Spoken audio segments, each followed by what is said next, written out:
Llevan meses diciéndonos lo mismo, que la inflación está controlada, que los bancos centrales van a bajar tipos, que la inteligencia artificial va a seguir tirando de Wall Street, que todo va bien. Y entonces, Hormuz sigue bloqueando parte del tablero energético. Nvidia presenta resultados históricos. Los bancos centrales vuelven a quedar atrapados. Y China se sienta con Trump primero y con Putin después. 4 historias, un mismo mensaje. La geopolítica ha vuelto a meter la mano en tu cartera. Petróleo, tipos de interés, inteligencia artificial, China y Rusia. Parecen noticias separadas, pero no lo son. Todas cuentan la misma historia. El mercado esperaba calma, y el mundo le está contestando con presión. Bienvenido a GeoCapital. Geopolítica convertida en decisiones de inversión reales. Sin rodeos. Empezamos. GeoCapital. El petróleo ha vuelto a meter miedo. Y aquí lo importante no es solo si el barril sube un 2, un 3 o un 5%. Lo importante es que el petróleo es la primera ficha del dominó. Si sube el petróleo, sube el transporte. Si sube el transporte, suben los costes. Si suben los costes, vuelve la inflación. Y si vuelve la inflación, los bancos centrales tienen un problema. Porque el mercado quería bajadas de tipos. Quería dinero más barato. Quería que la fiesta continuara. Pero si Oriente Medio sigue tensionado y Hormuz no vuelve a la normalidad, mucha suerte con eso. Y aquí está el dato importante.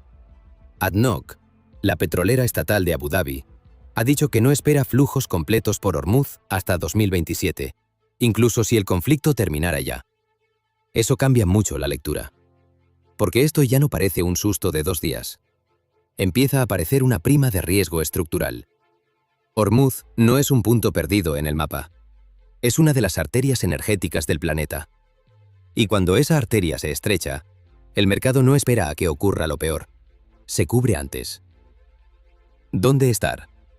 En energía integrada. No porque el petróleo sube y ya está, sino porque si Hormuz mantiene una prima de riesgo, las empresas que producen petróleo y gas pueden generar más caja y trasladar mejor el precio. Ahí entran ExxonMobil, Chevron, Shell o Total Energies. Y si no quieres elegir una empresa concreta, ETFs como XLE, IYE o VDE dan exposición al sector energético. También miraría gas natural, LNG y defensa. Porque cuando sube el riesgo energético, el mercado no solo compra petróleo, compra seguridad. ¿Dónde no estar? Aerolíneas, transporte y turismo muy sensible al combustible. Porque si el combustible sube, sus costes suben casi al instante, pero no siempre pueden subir precios al cliente con la misma velocidad. Y ahí los márgenes se comprimen rápido. También tendría cuidado con químicas intensivas en energía y empresas de consumo con márgenes ajustados. Cuando el petróleo sube, estas compañías no lo leen en un informe. Lo sienten directamente en la cuenta de resultados. Este bloque es la consecuencia directa del petróleo. El mercado quería una historia sencilla. La inflación baja, la Fed y el Banco Central Europeo recortan tipos, las bolsas suben y todos contentos. Pero el mundo rara vez es tan amable. Si el petróleo vuelve a presionar, la Fed y el Banco Central Europeo quedan atrapados. Si bajan tipos demasiado rápido, pueden reactivar inflación. Pero si no los bajan, siguen apretando a familias, empresas y gobiernos. Y en Europa esto es especialmente delicado, porque la economía no va sobrada. Alemania lleva tiempo débil, Francia tiene problemas fiscales, y otros mercados aguantan mejor, sí, pero también dependen mucho de consumo, turismo y financiación. Para el inversor hispanohablante esto no es teoría monetaria. Esto es Euribor. Esto es hipoteca. Esto es crédito. Esto es cuánto le cuesta financiarse a una empresa. Y esto es qué sectores sobreviven con dinero caro y cuáles empiezan a romperse. ¿Dónde estar? Bancos y aseguradoras. ¿Por qué? Porque los tipos más altos pueden mejorar márgenes financieros y rentabilidad del capital. Pero con una condición importante, que la economía no se rompa. Si aumentan los impagos, el beneficio bancario también sufre. Así que no es tipos altos igual bancos suben. De eso nada. Es tipos altos con economía todavía funcionando. También miraría liquidez remunerada, bonos de corto plazo y empresas con caja neta. Porque en un mundo donde el dinero sigue caro, tener balance limpio es una ventaja. Y miraría compañías defensivas con poder de precios. Empresas que pueden subir precios sin perder demasiados clientes. ¿Dónde no estar? Inmobiliarias muy endeudadas, SOCIMIs, REITs, utilities cargadas de deuda y renovables apalancadas. Porque cuando los tipos se mantienen altos, refinanciar deuda se vuelve más caro. Y si tu negocio depende de deuda barata, el mercado empieza a hacer preguntas incómodas. También tendría cuidado con Small Caps Growth, empresas pequeñas de crecimiento que necesitan financiación barata para justificar valoraciones altas. Si el dinero sigue caro, el mercado castiga a quien vive de refinanciar promesas. Nvidia acaba de presentar resultados históricos. Más de 81.000 millones de dólares de ingresos, un 85% más que hace un año. Eso confirma algo evidente. La demanda de chips para inteligencia artificial sigue siendo brutal. Pero aquí viene la parte importante. Nvidia ya no es una sorpresa, es una expectativa. Y cuando una empresa cotiza como si fuera perfecta, no basta con hacerlo bien. Tiene que hacerlo mejor de lo que el mercado ya esperaba. Pero el verdadero punto GeoCapital no está solo en la cuenta de resultados. Está en China. Jensen Huang, el CEO de Nvidia, viajó con Trump a la cumbre en Pekín. Eso no es una foto cualquiera. Nvidia quería resolver uno de sus grandes problemas: vender chips avanzados a China. Y aquí aparece el matiz. Estados Unidos abre la puerta. Pero China no quiere depender eternamente de tecnología estadounidense. Porque aceptar chips de Nvidia también significa aceptar una forma de dependencia. Y ahí está la clave. Permitir chips no es rendirse, es vender dependencia. Antes el mensaje era: no puedes acceder a nuestros chips. Ahora parece más: puedes acceder, pero bajo mis reglas. Y China lo sabe. Por eso está empujando sus propios chips, su propia cadena tecnológica y su propia autosuficiencia. La guerra de chips no ha terminado. Solo ha cambiado el arma. ¿Dónde estar? Nvidia sigue siendo el centro del tablero, sí. Pero no miraría solo Nvidia. Miraría la cadena. ASML, porque sin sus máquinas no se fabrican los chips más avanzados. TSMC, porque sigue siendo el cuello de botella tecnológico del planeta. Broadcom, porque está muy metida en redes y chips personalizados para grandes clientes. Y empresas como Vertiv o Schneider Electric, porque los centros de datos necesitan energía, refrigeración e infraestructura física. Ahí está la diferencia. No es solo comprar IA, es entender quién vende las piezas que hacen posible la IA. Y si no quieres elegir una empresa concreta, ETFs como SMH o SOXX permiten mirar semiconductores de forma más diversificada. ¿Dónde no estar?